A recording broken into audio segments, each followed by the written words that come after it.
Hello, and welcome to the Black Ponderer.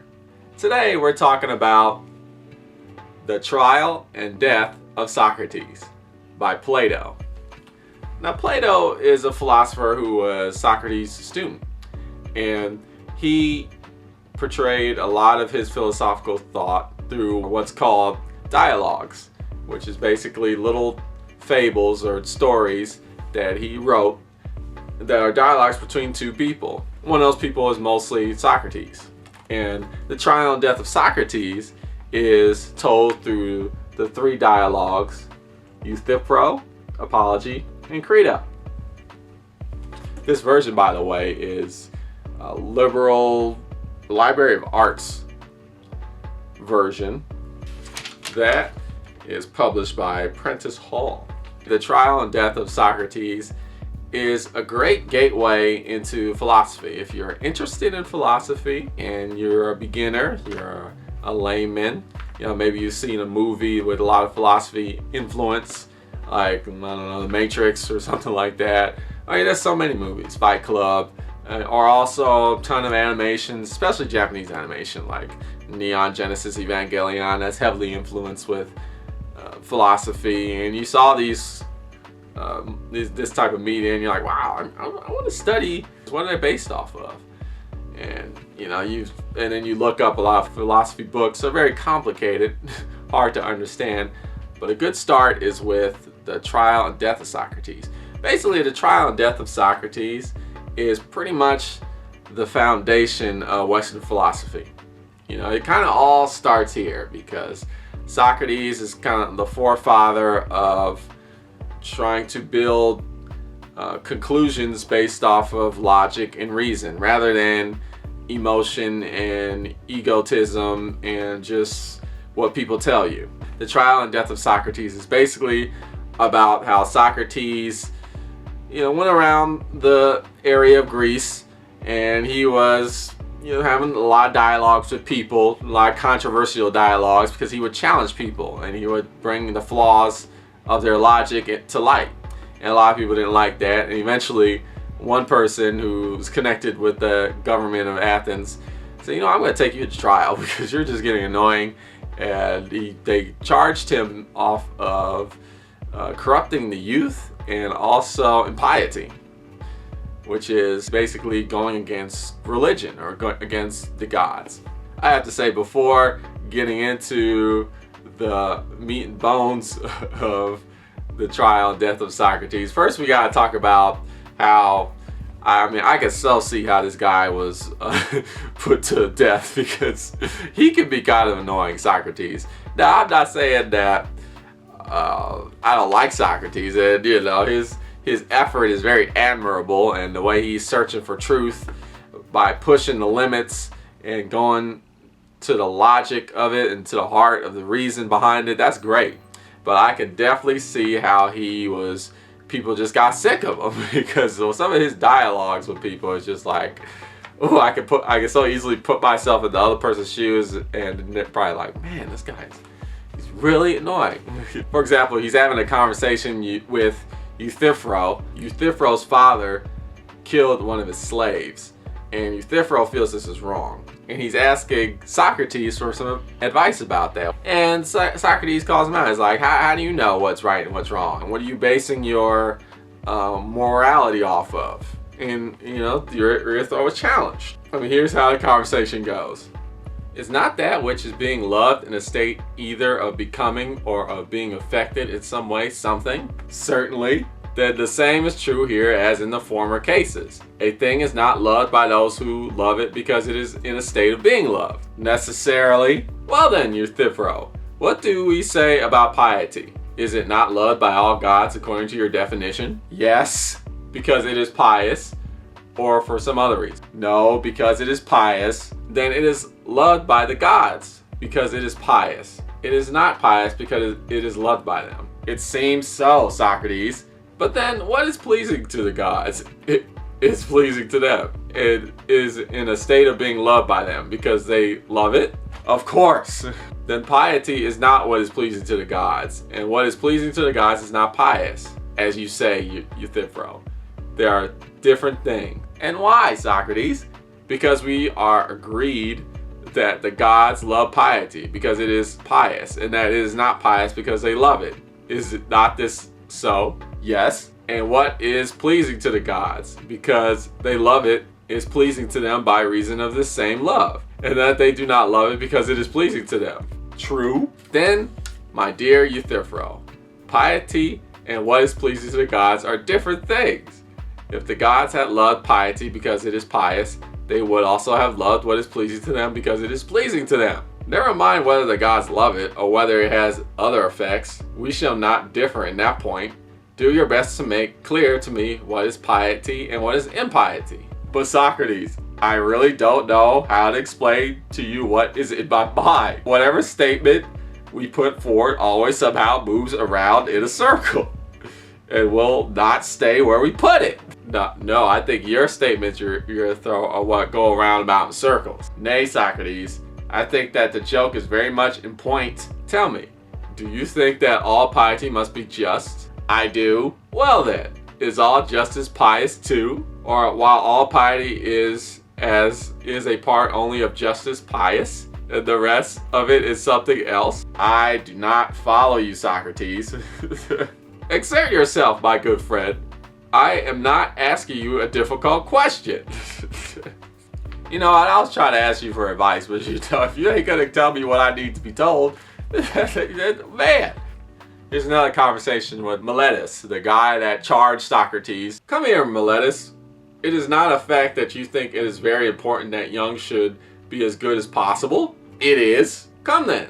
Tell the judges who improves them. You care so much, you must know. The law. That, my friend, is not my question.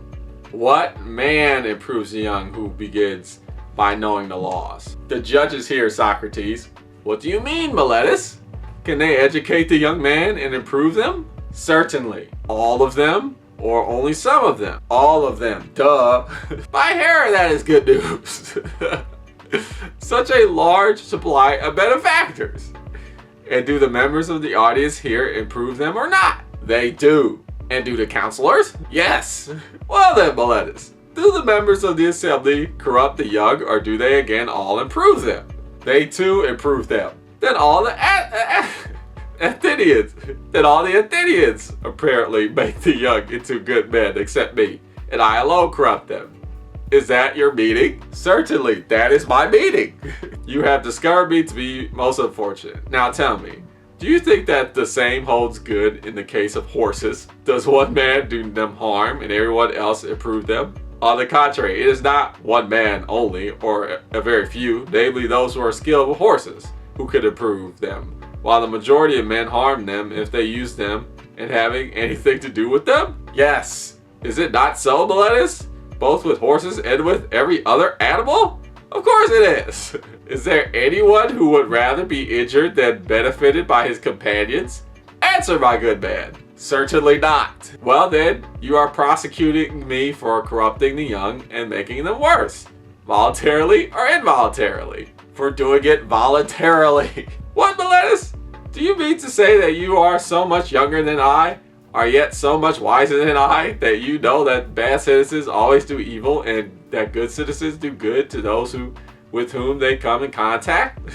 While I may so extraordinarily ignorant as not to know that if I make any of my companions evil, he will probably injure me in some way. This is what I'm talking about, people. I mean, this is what I'm talking about. This guy, So Socrates is in jail, and he's waiting to be executed, and one of his students, Crito, comes in, and he's able to have him escape. You know, he comes in the early morning. He's like, hey, Socrates, I paid this dude, you know, my family's rich. I paid this dude. We can get you out of here. But Socrates doesn't want to leave because he wants to stand by his principles. He'll die by his principles. Here's the conversation. Should we respect the good opinions and not worthless ones? Yes, but the good opinions are those of the wise, and the worthless ones those of the foolish. Of course. And what did we say about this? Does a man who is in training and who is serious about it pay attention to the praise and blame and opinion of all men? Or only the one man who is a doctor or a trader? He pays attention only to the opinion of the one man then he ought to fear the blame and welcome the praise of this one man, not of the multitude, right? Clearly, then he must act and exercise and eat and drink in whatever way the one man who is his director and who understands the matter tell him, not as others tell him. That is so good. But if he disobeys this one man and disregards his opinion and his praise and his respects, instead what the many say, who understand nothing of the matter, he will not suffer for it. Of course he will. And how will he suffer? In what way? And in what part of himself? Of course, in his body that is disabled. You are right. And Credo, to be brief, it is not the same in everything. And therefore in questions of justice and injustice. And of the base and honorable and of good and of evil. Is this not so? No, Socrates, I agree with you, I agree with you, I agree with you. Now, if by listening to opinions of those who do not understand, we disable the part of us which is improved by health and corrupted by disease. Is our life worth living when it is corrupt? It is the body, is it not? Yes. Is a life worth living with the body corrupted and crippled? No, certainly not. Then is life worth living when the part of us which is maimed by injustice and benefit by justice is corrupt, but more valuable? Yes, much more so. Then, my good friend, we must not think so much of what many will say of us. We must think of what the one man who understands justice and injustice and what truth herself will say of us. Yes, this is evident, Socrates, but look, Socrates, I'm trying to save your life, man. Like, just get out of here, dude. I'm paying this dude to get you out. I understand all this. That's fine, but let's just escape and get out of here. No. That's not the question I asked you. I asked you whether we should set the highest value, not on living, but on living well.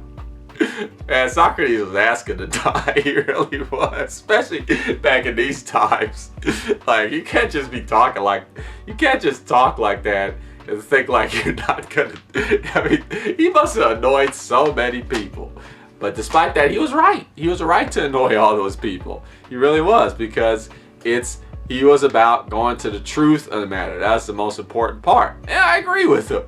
Granted, it's very annoying, but we gotta ask ourselves, why is it annoying? Why is that annoying? It's because it's so difficult to get to the truth, because people are they put so much weight on emotion and their ego and, what society is telling them, things that they're told, instead of using their own critical thinking. Because, he's accused of being impious. But then he asks, like, what is impiety? Like, what is that? Well, impiety is what the gods are against. But Socrates is like, how do you know that? People are telling him, like, well, that's because that's what I was told. And Socrates is like, don't just rely on what you're told. Use your own brain to think. Like, that doesn't even make any sense. The gods actually fight amongst each other. So what one god thinks is wrong, another god might think is good. So, I mean, that just doesn't even make any sense, because not all the gods universally agree upon everything. So piety itself in general doesn't make any sense. I could see Socrates struggle, the frustration he must have had to go through. You can tell everybody's frustrated here, because it is difficult, when you have conversations with people and you're trying to get to the truth of the matter and the heart of the issue, but there's all these emotions and all this ego that gets in the way. People believe in things not based off of reason or, with any type of logical base, but rather, somebody told them something. Just think about, like, the American legislature and how, all these Republicans do one thing only because that's what Republicans are supposed to do, or Democrats do this other thing and they're only doing it because that's what Democrats are supposed to do. But, the point, like, you should do things not because of what political party you're in or what you're told to do or what you're expected to do. You should do things because they make sense and they have logic behind them. Another important concept brought up in the trial and death of Socrates is a really popular philosophical concept You may know it, you may not, but I'll let you know. It's about how Socrates talked to a lot of supposedly wise people. Socrates is having conversations with these guys, and he's like, this guy really doesn't know what he's talking about at all. And he says he's wise, but he doesn't really know anything. And he comes to realize, and I believe this is true, it's like, I'm actually smarter than you, not because I know more than you, it's because I know I don't know what I'm talking about sometimes. Like, I know I don't know about this topic, but you say you actually know about this topic, and you don't. And you really believe you do, but you don't know at all what you're talking about. That makes me smarter than you. It's very wise to know what you don't know, and it's not wise to think you know something when you really don't. And I gotta think about things like the scientific method. Scientists go by that rule all the time. It's like, we're gonna base everything off of what we know. If there's something we don't know, we're gonna admit we don't know that, and we're not gonna claim that we know these things. If something's a theory, we're gonna say it's a theory. We're not gonna say this is proof.